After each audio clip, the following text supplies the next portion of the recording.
పోరుగల్లులో రాణి రుద్రమాదేవి నుంచి మొదలుకుంటే సమ్మక్క సారక్క, మన చాకలి ఐలమ్మ, ఎక్కడో లేదు రాయపర్తి మనకు అరగంట దూరంలో జన్మించినారు. విష్ణురు దేశ్ముఖ్ దొరల అఘాయిత్యాలకి చాలా ధైర్యంగా ఎన్నో కష్టాలు పెట్టినారు ఆమెని. అయినా కూడా ఒక్కటి కాదు, 2 సార్లు కాదు, 3 సార్లు వాళ్ళ మీద యుద్ధానికి వెళ్ళినట్టే వెళ్ళింది.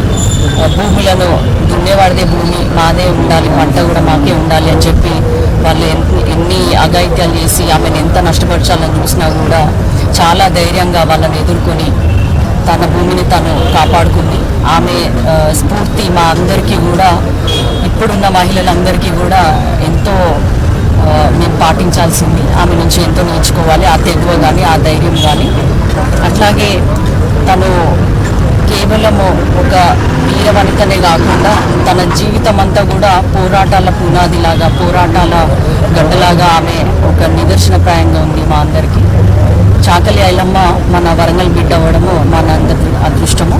అదేవిధంగా ఈరోజు అధికారికంగా వర్ధంతి జరుపుకుంటున్నాము.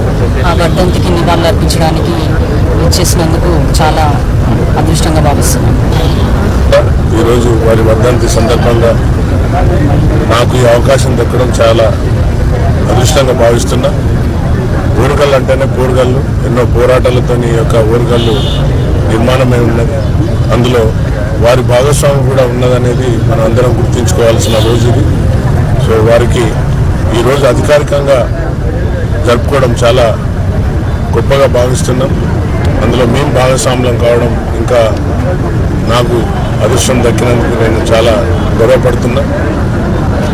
విష్ణూరు అంటే ఆమె పుట్టినూరు కిష్టాపూర్,